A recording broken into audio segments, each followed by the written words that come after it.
Rain slid down the glass walls of the office tower. Inside the 22nd floor conference room, laughter filled the air.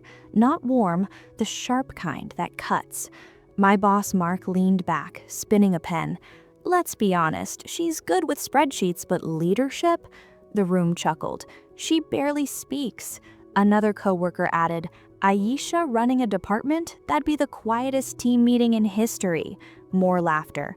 I sat silently, looking down at my notebook. They had no idea that while they mocked me, I was building something that would one day own them. 3 years later, I walked back into that same boardroom as their majority shareholder, and the laughter died forever. If you've ever been the quiet one at work, the invisible employee who does all the heavy lifting while louder people get the credit and promotions, hit that like button right now if this hurts in a familiar way. Subscribe if you want more stories where the underestimated finally rise up and deliver the kind of justice that feels earned and deeply satisfying. Let's go deep into how one silent woman turned mockery into total ownership. My name is Aisha Khan. I was 27 when I learned that silence isn't weakness, it's strategy. The office was always loud in the wrong places, laughter that wasn't kind, conversations that weren't inclusive, and a culture that rewarded volume over value. I arrived first every morning, coffee still brewing, lights flickering one floor at a time. I left last, screens glowing, keyboard clicks echoing in empty cubicles. I fixed broken campaigns, rewrote failing strategies, predicted market shifts weeks before anyone else saw them coming, but none of it mattered, because I didn't speak up in meetings, because I didn't laugh at the right jokes, because I didn't perform leadership the way they defined it.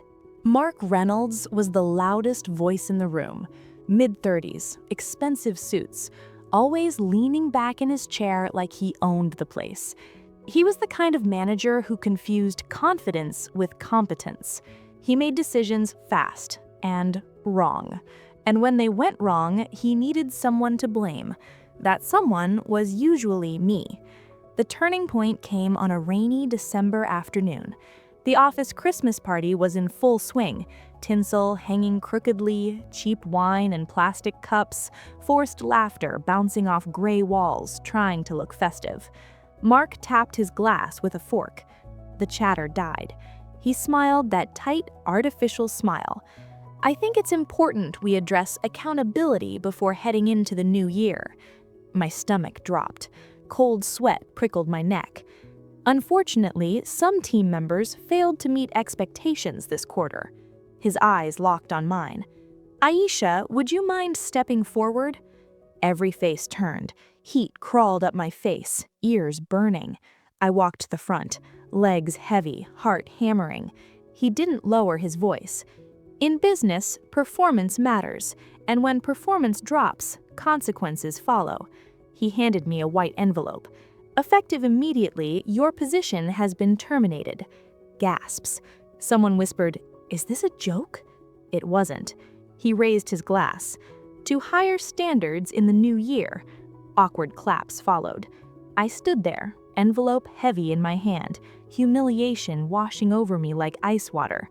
Then I walked out, coat in arms, snow falling softly outside, indifferent to my world crumbling. That night I stood in the cold, snowflakes melting on my cheeks, and I didn't cry. No rage, just clarity. The truth hit hard. I wasn't fired for incompetence. I was convenient. Thoughts raced. All those late nights, my ideas ignored, his mistakes blamed on me.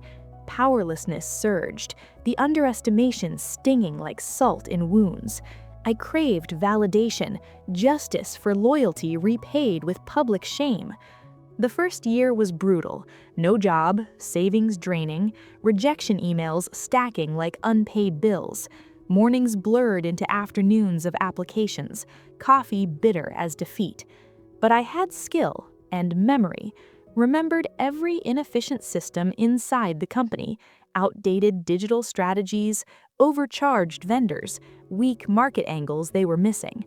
Instead of begging corporations for validation, I built my own consulting firm, from my apartment, at a folding table, started small, local brands, healthcare startups, underfunded tech firms. I fixed what executives broke. Sensory details, keyboard clicks in quiet nights, screen glow on tired eyes, coffee steam rising like hope. Tension escalated in quiet ways. Family calls. Any luck? Dismissive. Friends pitied. Frustration built. Fists clenched during interviews, throat tight holding back. But determination grew. I'll show them. 18 months, 6 employees, profitable.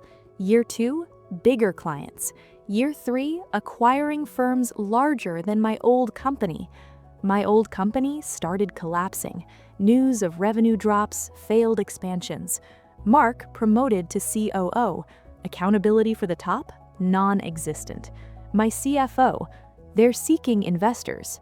Stomach flipped, snow falling outside like 3 years ago. How much for controlling interest? Serious. 2 months, negotiations complete. My firm acquired 62%. I owned them. First board meeting, December 20th. Anniversary eve. Boardroom, same. Glass table, windows. Mark at end, older, thinner. Doors open, I walked in. Conversation stopped. Claire? Face drained. Miss Whitmore, taking head seat. Majority shareholder. Pen drop. He shifting, wasn't aware. I am the investment group. Power reversed, not shouted, felt. Reviewed finances, gaps. Final slide, restructuring. Positions reevaluated. Irony. You're not suggesting. Accountability. His words echoed. Board approved. Mark's contract ended. But clause, apply for Director of Regional Marketing. Step down, pay cut, report to me. Gasps. Serious? Very. December 21st interview. 3 years later. Mark entered stiffly. No audience. Sit.